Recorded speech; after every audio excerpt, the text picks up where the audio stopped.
ಸ್ತ್ರೀ ಮತ್ತು ಪುರುಷ ಇವರ ಸಂಸರ್ಗದಿಂದ ಲೋಕದಲ್ಲಿ ಮಕ್ಕಳನ್ನು ಪಡೆಯುವುದನ್ನು ನಾನೇ ತೋರ್ಪಡಿಸಿದವ, ನಾನೇ ರೂಪಿಸಿದವ.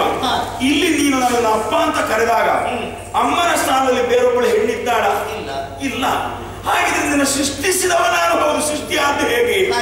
ಯಜ್ಞದ ಮೂಲಕವಾಗಿ ಲೋಕದಲ್ಲಿ ಇಲ್ಲದೆ ಇದ್ದಂತ ಒಂದು ಅಪರೂಪವಾದಂತಹ ರೂಪದ ಘನಿಯೇ ಈ ಲೋಕವನ್ನು ಆಕರ್ಷಿಸುವುದಕ್ಕೆ, ಬ್ರಹ್ಮನ ಸೃಷ್ಟಿಯನ್ನು ತೋರ್ಪಡಿಸುವುದಕ್ಕೆ ಬೇಕು ಎನ್ನುವಂತಹ ಉದ್ದೇಶವನ್ನು ಇರಿಸಿಕೊಂಡು ಮಾತೃಸ್ಥಾನದಲ್ಲಿ ಹೆಣ್ಣನ್ನು ಅಂದ್ರೆ ಪ್ರಕೃತಿಯನ್ನು ಇರಿಸದೆ ನಾನು ಆ ಮೂಲಕವಾಗಿ ಪ್ರತ್ಯೇಕವಾದಂತಹ ಕ್ರಮದಿಂದ ನಿನ್ನ ಸೃಷ್ಟಿಯ ಕಾರ್ಯವನ್ನು ಮಾಡಿದ್ದೇನೆ. ಆದ್ರಿಂದ ತಾನೂ ಸಂಬಂಧ ಹೇಳುವುದು ಇಲ್ಲದೆ ಇದ್ದವರಿಂದ ನಾನು ತಂದೆಯಲ್ಲ, ನಿನ್ನ ಮಗಳು ಅಲ್ಲ.